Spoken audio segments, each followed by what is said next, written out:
भगवत स्मरण निरंतर करने का नियम है। ऐसे पार्ट पार्ट में भी कर सकते हैं, लगातार भी कर सकते हैं, रुक रुक करके भी कर सकते हैं, लेकिन भजन हमें से करने का है। ज़्यादा समय तक भजन रुकने से फिर वो रुकने की प्रक्रिया शुरू हो जाती है। अब देखिए कितना कम समय हमको मिलता है। बचपन खेल में गंवा देते हैं, युवा अवस्था काम में गंवा देते हैं। अब उसके आगे की जो अवस्था है वो वृद्धावस्था, तीसरापन जो कह लीजिए, उसमें हाथ पांव काम नहीं करने लगता है। हमें से शरीर छूटने की चिंता बनी रहती है।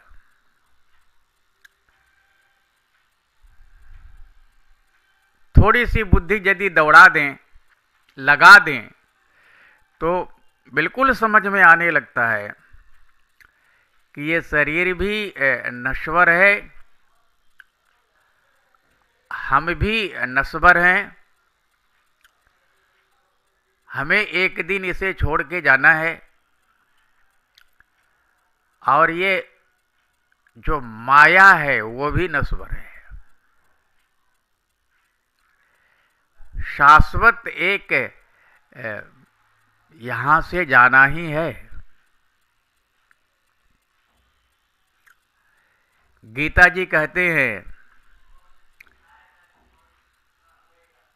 जो जन्म लेता है उसको अवश्य ही यहां से जाना पड़ता है, अवश्य ही उसकी मृत्यु होती है। और जिसकी मृत्यु होती है अवश्य ही उसका जन्म होता है।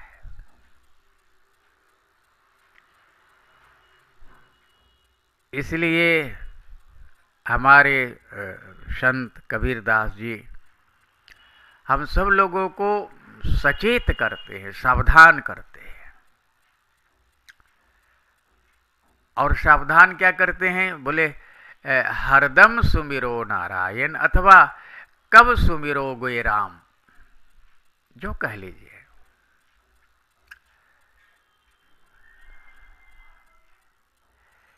जितना ज्यादा भगवत स्मरण होता है उतनी ही ज्यादा हमारे जीवन में स्थिरता आती है, हमारा मन स्थिर हो जाता है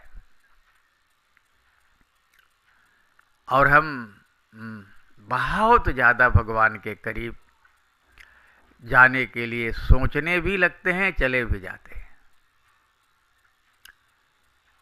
ये सब भजन के ऊपर निर्भर करता है। भगवान के भक्तों का संग करिए तो वैसे ही आपका मन बन जाएगा। इसलिए संतों का संग अथवा सत्संग का संग इसके लिए बहुत लाभदायक माना गया है कि हम इसके माध्यम से कम इस मानव वर्तमान मानव शरीर में हम अपने अधूरे कार्य को पूरा कर लें। और वो अधूरा कार्य और कुछ नहीं है, जो आज तक हम भगवान को भूले हुए हैं, उस भूले हुए भगवान को याद करके और उनको प्राप्त कर लेना। इससे बड़ा न कोई धन है और न ही इससे बड़ा और कोई प्राप्त करने की चीज है।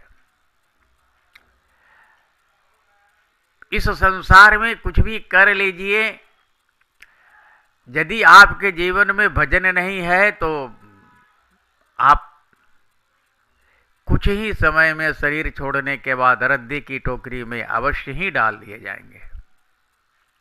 चाहे आप कुछ भी कर ले। एक भजन ही ऐसा है जो उस भजन करने वाले जीव को न केवल आगे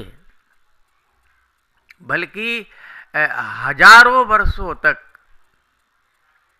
10,000 वर्षों तक, लाखों वर्षों तक याद किया जाता है और लोग उसको भूल नहीं पाते हैं।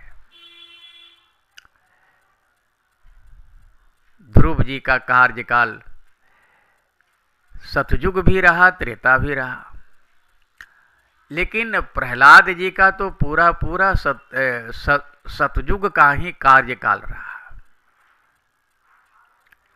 भगवान से प्रेम करने वाले विभीषण जी, भगवान से प्रेम करने वाले सुग्रीव जी, हनुमान जी,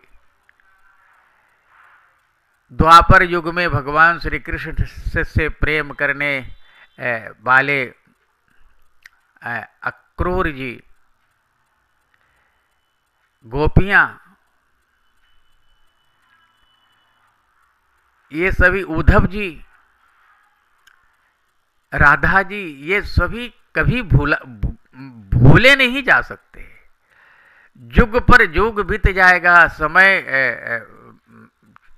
चलते जाएगा, लेकिन ये हमेशा याद किए जाएंगे। अमरत्व प्राप्त कर लेते हैं महाराज, अमरत्व प्राप्त कर लेते हैं।